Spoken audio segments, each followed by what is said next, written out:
Voilà, Ingrid Club, bonjour et merci, enfin bonsoir, mais merci de répondre à quelques questions. Alors, votre dernier livre, qui a un titre très poétique, Regard sur le tourbillon des étoiles dans un paysage de couleurs, parle de Van Gogh, on va y revenir, mais ce n'est pas votre premier livre sur la peinture, puisque vous en avez déjà écrit un, notamment autour de Jérôme Bosch. Pourquoi est-ce que la peinture vous intéresse au point d'en faire un livre, en fait, des livres?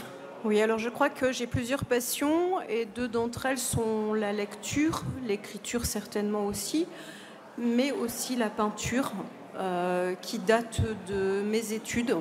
J'ai eu la chance d'avoir un extraordinaire directeur de recherche, Monsieur Guillerme, à Lille 3, qui m'a fait découvrir la peinture en littérature et qui m'a aussi fait découvrir Van Gogh. Et de là, la passion ne m'a jamais quittée. Et quand j'ai commencé à écrire, c'était une évidence pour moi que d'écrire aussi sur les peintres. Et alors, ce livre sur Van Gogh est présenté comme une enquête. Oui. Pourquoi ce mot? Oui, parce que on connaît les lettres de Vincent à Théo, qui sont parfois, alors très copieuses, hein, ce sont des centaines de lettres qui sont copieuses à lire, parfois très complexes aussi. Et je trouvais que trop peu de gens, on connaît leur existence, mais trop peu de gens les lisent finalement. Et c'est vrai que c'est pas forcément aujourd'hui accessible peut-être à tous, dans le sens où c'est quand même assez compliqué. Et je me suis dit, j'aimerais bien qu'en fait on voit aussi Vincent Van Gogh avec un autre regard. Et ce regard, il le met dans ses lettres. Donc j'ai fait une enquête, j'ai fait un travail énorme en fait sur les lettres, où j'ai repris tous les détails qui me semblaient importants à mettre en exergue, et je l'ai fait donc sous forme romanesque, en faisant parler mon personnage qui devient donc Vincent Van Gogh, et en insistant beaucoup, en reprenant en fait tous les éléments qui expliquent son regard sur la nature, comment je vois la nature, comment je la reprends en peinture, comment je veux la peindre et qu'est-ce que je veux faire passer comme message à travers mes toiles. Et ça, il le dit lui-même dans ses lettres. Mais voilà, tout le monde ne le voit pas forcément. Et moi, je voulais mettre en évidence ça. Oui, vous suivez enfin Van Gogh sur les dernières années de sa vie, à partir de 1888 à 1890. Et donc, tout ce qui est dans le livre, tout ce qu'il dit, à la fois sur son art, mais aussi sur d'autres peintres, on va y revenir, Gauguin, etc., c'est des choses qui se retrouvent dans ses lettres. Donc. Complètement vrai. Tout est vrai. Donc c'est un roman. Il y a évidemment une partie de fiction dans le sens où c'est moi qui écris. Je le transforme. Il y a un travail évidemment un peu de métaphore, de transformation, mais tous les éléments qui sont donnés, toutes les informations qui sont données, elles sont vraies. Qui est Van Gogh en 1888 à Arles? Vincent est un homme extraordinairement érudit. Ce qui m'a marqué, c'est que c'est quelqu'un qui est très intelligent, complètement incompris, un Baudelaire de l'époque, poète aussi, qui lit énormément. Et il ne faut pas l'oublier, qu'il lit dans le texte en français. Donc dès qu'un Maupassant, par exemple, sort, il achète le livre et il le lit. Enfin, c'est formidable. Et il en parle à Théo, il fait des retours de lecture.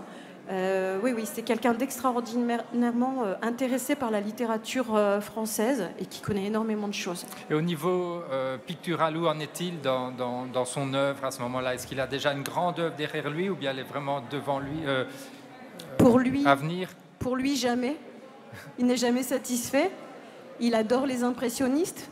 Il est en admiration devant les impressionnistes. Il rêve d'en être un. Il a l'impression de ne jamais y réussir. Il a l'impression d'être dans une quête inaccessible. Et pourtant, progressivement, il crée ce qu'il a laissé aujourd'hui. Et il mourra sans savoir qu'il a laissé une œuvre extraordinaire. Alors, il est hollandais, comme on le sait. Pourquoi est-ce qu'il choisit Arles? Il choisit Arles pour sa couleur et sa lumière. Il a les naturalistes en tête, il a les impressionnistes en tête. Il recherche la lumière, il recherche la couleur. Il a aussi l'impression que peut-être en descendant plus loin, il aura plus de facilité, donc en France, il aura peut-être plus de facilité à survivre. Et à Paris, c'est cher, c'est difficile. Il se dit que peut-être dans le sud, ce sera plus facile. Donc ce sont 2 raisons pour lesquelles il descend sur Arles. Oui, parce qu'on voit qu'il est très désargenté. En fait, il n'a vraiment pas beaucoup d'argent. Hein. Jamais. Il n'a pas un sou en poche. Non. Il meurt de faim la plupart du temps. Si Théo ne pense pas à lui envoyer de l'argent, il hésite même à lui réclamer. Il le fait par obligation. Il compte tout le temps. Oui, on voit d'ailleurs qu'il note toutes ses dépenses. Oui, au moindre centime. Hein, il est obligé, il n'a pas le choix. En plus, bien l'essentiel de son argent part dans la peinture, les matériaux nécessaires pour peindre. Et donc, la nourriture passe après, nécessaire bien sûr, mais passe après. Oui, c'est ça. Et alors, il doit manger comme tout un chacun. Alors, il essaye de trouver des restaurants qui sont à bon prix, etc. Donc là, on voit aussi, on le voit vivre un peu dans son quotidien, quoi. Complètement. Hein. C'était intéressant de voir l'opposition entre les chefs-d'œuvre qu'il était en train de créer, le regard justement de cet érudit, et parallèlement l'incompréhension totale. Hein. Et quand il arrive là-bas, on le regarde comme une bête curieuse. Il n'est absolument pas adapté à la vie de là-bas. Il est rejeté dans un premier temps. On profite de lui. Hein. On profite de lui notamment financièrement. On le voit comme un touriste qui ramène de l'argent. Or, c'est pas tout à fait le cas. Et non. Alors, il y a une autre dimension à votre enquête, c'est que vous resituez aussi chacun de ces tableaux, en tout cas un certain nombre. Par exemple, le tableau du facteur. Donc, il était très ami avec ce facteur, et donc vous expliquez un peu la manière dont le tableau a été réalisé, quoi. Tout à fait. En fait, il a eu la chance de rencontrer des gens qui bénévolement ont posé pour lui. Donc, ça a été le cas des prostituées, hein, on le sait, mais aussi de certaines familles, notamment celle du facteur, qui était un véritable ami. C'est quelqu'un qui aimait profondément Vincent van Gogh et qui était sincère avec lui, honnête, et qui s'est arrangé pour que sa femme accepte de poser avec le bébé. Parce que elle était timide, elle avait peur. C'était une époque où une femme ne pouvait pas forcément poser pour un peintre aussi facilement.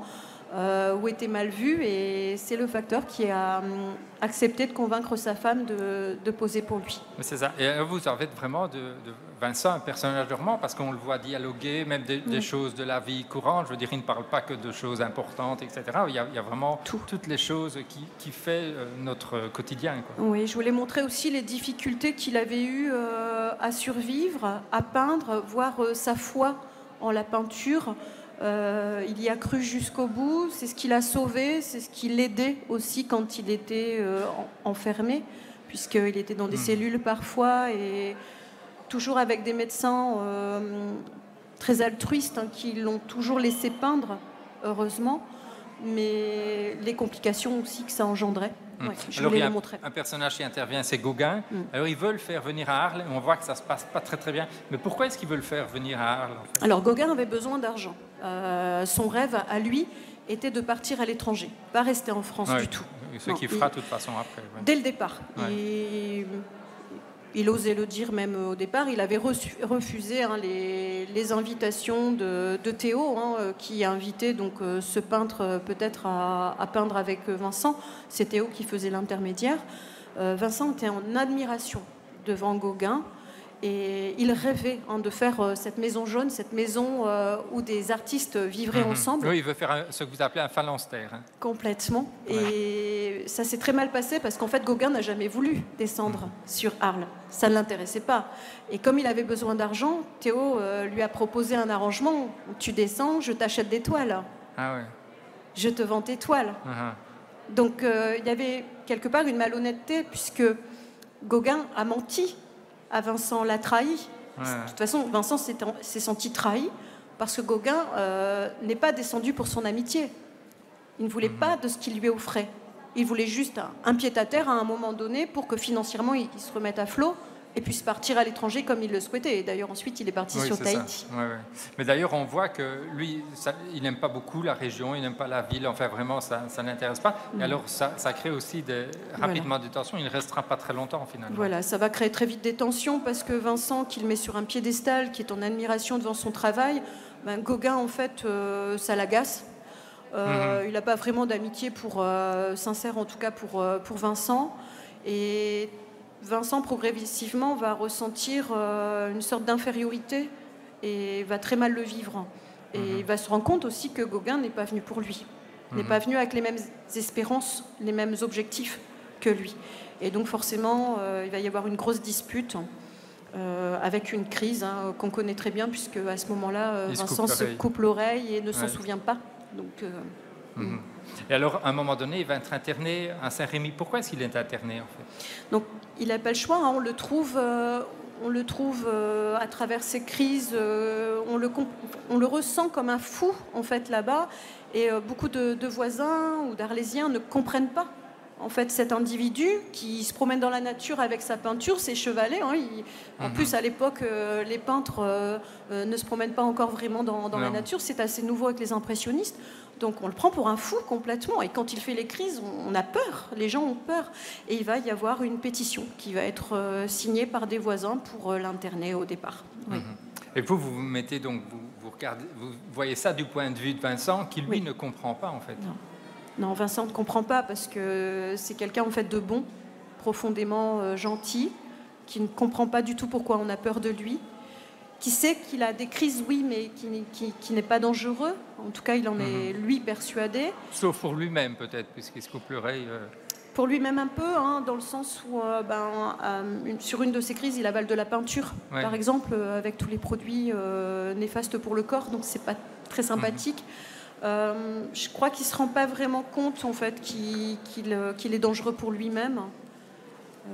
Mais en tout cas, les autres, oui, ont peur de lui. Ça. Et à Saint-Rémy, il va quand même pouvoir continuer à peindre. Oui, les médecins qui l'ont soigné sont en admiration devant ce qu'il fait, comprennent très rapidement que la peinture qu'il produit est intéressante, sont attirés par son travail, curieux, ouverts, et vont lui permettre très facilement de peindre. Donc à chaque fois, ils vont lui ouvrir des cellules pour qu'il puisse peindre tranquillement. Oui.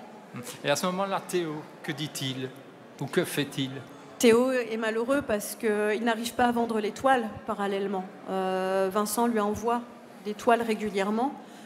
Théo fait des expositions avec les impressionnistes, fait des expositions des toiles de son frère, et en fait, ça ne se vend pas. Donc il est malheureux. Il essaie d'aider son frère au maximum, donc il fait tout pour matériellement lui permettre de peindre, et il le fait avec un grand amour. Et en plus, Vincent est au courant, puisqu'il lui tient il met beaucoup d'espoir dans ses expositions. Tout le temps. Il espère qu'un jour, on voit enfin son travail, qu'on voit clair, et ça n'arrivera jamais. Il vendra une seule toile de son vivant. Oui, c'est ça. Oui. Alors, donc, à ce moment-là aussi, Théo a un enfant. Oui. Et alors là, vous en parlez aussi, ça semble important pour Vincent. En plus, l'enfant s'appelle Vincent, oui. Mais ça semble important. Il a l'impression de gêner très rapidement quand Théo lui parle de son mariage. Il se dit, ça y est, il va avoir une famille dont il devra s'occuper, et moi, je vais être en trop. Et c'est en fait la théorie finale de sa mort. Progressivement, à partir de son mariage, il va se sentir en trop. L'arrivée de l'épouse, l'arrivée de l'enfant ensuite. Et on sait que Théo a eu des soucis aussi dans son travail. Il allait perdre son travail au moment où, en fait, Vincent s'est suicidé. Et quand Vincent s'est senti vraiment gênant, il est allé acheter un revolver à Paris qu'il a gardé secret. Et quand il en a senti le moment, parce qu'il gênait trop pour lui, ce n'était pas du tout le cas, mais c'était son ressenti, il a décidé de disparaître. Donc on sait que c'était prémédité, que c'était vraiment à ce moment-là. Et là où il a fait une énorme erreur, c'est que Théo l'a toujours adoré, l'a toujours admiré, ne pouvait pas vivre sans lui, et en est mort quelques mois après. Alors la dernière partie, évidemment, c'est Auvers-sur-Oise. Il y a très très peu de pages sur ces parties. Ça veut dire qu'il écrivait beaucoup moins, ou bien J'ai pas compris la fin. Il y a très peu de chapitres, en fait. La plus grande partie, c'est Arles, un peu Saint-Rémy. Et Auvers, en fait, vous en parlez très peu. Est-ce que ça veut dire qu'il écrivait moins de là, ou bien c'est trop connu, ça a été trop documenté? Pourquoi est-ce que... Non, en fait, on sait moins de choses aussi. Il a vu plus Théo, les moments où il voyait plus son frère, forcément, il écrivait moins. Oui, en plus, son frère venait venait plus, voir, parce qu'il plus était plus régulièrement près, etc. lui rendre visite. Donc, il allait bien aussi. C'était des moments où il avait espéré revivre bien sans crise. sans souci de santé, et du coup il se sentait plutôt bien et il écrivait beaucoup moins. Donc on sait moins de choses, en effet. Le rapport même avec les habitants est assez pauvre, puisqu'il finalement il avait peu d'amis, donc très isolé. Mais on voit aussi que dans le livre, c'est vrai que c'est un peu frappant, mais toute sa vie est marquée aussi par les docteurs. Chaque fois, tout le temps. Il y a le docteur Gachet, celui qu'on connaît le mieux évidemment à Auvers, mais aussi le docteur Ney, je crois qu'il s'appelle, à Arles. Il y a évidemment les docteurs à Saint-Rémy. Je veux dire, c'est une espèce de permanence. Les rencontres qu'il fait par sa maladie sont des rencontres bénéfiques pour lui, puisqu'il a la chance de rencontrer des gens intelligents et ouverts sur l'art. C'est ça. Et le hasard fait que ce sont essentiellement du coup des parce qu'il y a thérapeutes. On sait qu'à l'époque, il y avait beaucoup de docteurs qui étaient beaucoup moins ouverts, beaucoup plus bornés, si on peut dire, en tout cas fermés à tout cela. Or, lui, il est quand même tombé sur des gens qui ont essayé de l'aider. Oui, qui ont essayé de l'aider, qui l'ont soutenu aussi dans son art. Parce que c'était compliqué et ils ont vraiment été là pour le soutenir, je pense. Oui. Alors un mot sur votre titre quand même, parce qu'on ne devine pas qu'il s'agit de Vincent Van Gogh spécialement en le lisant. D'où vient ce titre en fait? Alors je suis poète. Donc, oui, c'est ça, vous avez écrit aussi je suis poète au départ, donc je pense que même dans l'écriture du roman on le sent. Il y a des choses que je préfère dire à demi-mot, notamment sur la fin, et je préfère faire ressentir les choses que les dire.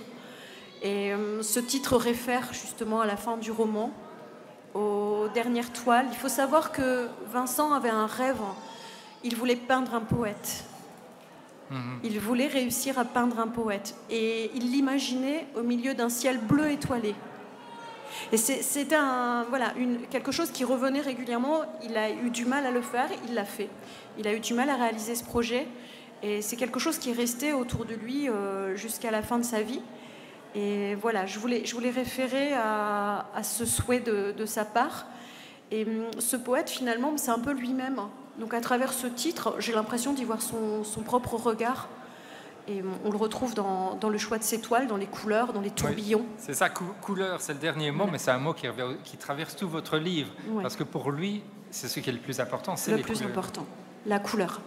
La couleur qu'il voyait, et le jeu de lumière sur les choses et les éléments de la nature.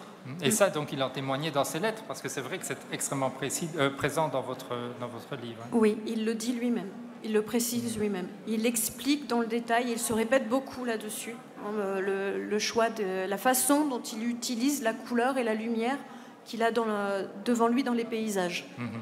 Alors, vous avez dit ces correspondances sont assez épaisses, ces lettres sont nombreuses. Vivre comme ça plusieurs mois dans l'intimité de Vincent Van Gogh, ça vous a changé votre regard sur lui? Pas changé le regard dans le sens où je l'avais déjà, puisque je l'avais déjà lu attentivement lors de mes études. Donc, c'était en moi. Ça faisait longtemps que je voulais faire quelque chose sur lui pour lui rendre hommage. Plus sur l'individu d'ailleurs que sur sa peinture, puisque sur sa peinture il y a plein de choses. Il y a, d'ailleurs même des biographies traditionnelles, il y en a énormément, avec des... Il y a plein de choses. Donc je voulais faire quelque chose de différent, c'est certain. Me changer, non, mais... Ça vous a permis aussi de rentrer dans son intimité plus que... Me faire réfléchir sans doute. Oui, me faire réfléchir avec son regard sur la vie et les gens. J'ai été très très marquée par son ouverture d'esprit sur les gens, sa tolérance. Il a une tolérance extraordinaire. Oui, c'est ça, parce qu'on a parfois l'impression de quelqu'un de misanthrope, etc., mais pas du tout, du tout. Ah non, pas du tout. Il est ouvert, gentil, et ça laisse à réfléchir, sans aucun doute. Je pense que ça laissera une trace, oui.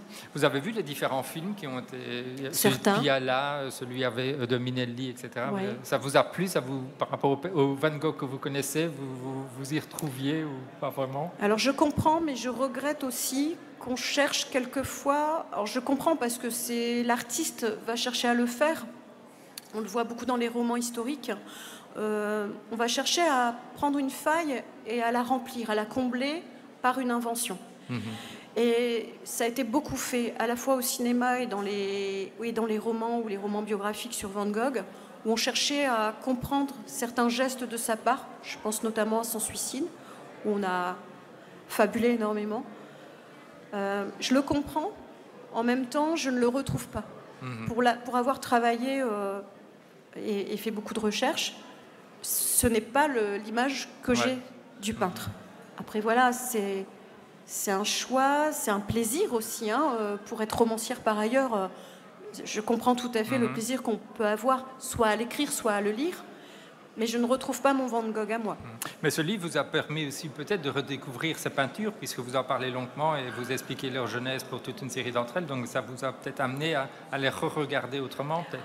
À reprendre plaisir, à les retrouver. Oui, parce que vous les connaissiez bien. Oui, je les connaissais, mais à continuer à prendre toujours autant de plaisir à les voir, à voir le travail qu'il avait fait dessus, à les comprendre aussi. Je pense qu'il explique beaucoup. Et vous avez encore d'autres projets maintenant sur d'autres peintres ou est-ce que vous... des projets, j'en ai plein. Oui. Et bon, on verra alors. Oui, alors là, je me suis mise à l'écriture pour jeunesse. Donc j'ai écrit un roman à suspense pour la jeunesse et j'aimerais bien leur faire partager ma passion de la peinture dedans aussi. De toute façon, là, mon éditeur me l'a réclamé, donc je pense que oui, on va essayer de faire quelque chose encore là-dessus. Mais je crois que ça me quittera jamais vraiment.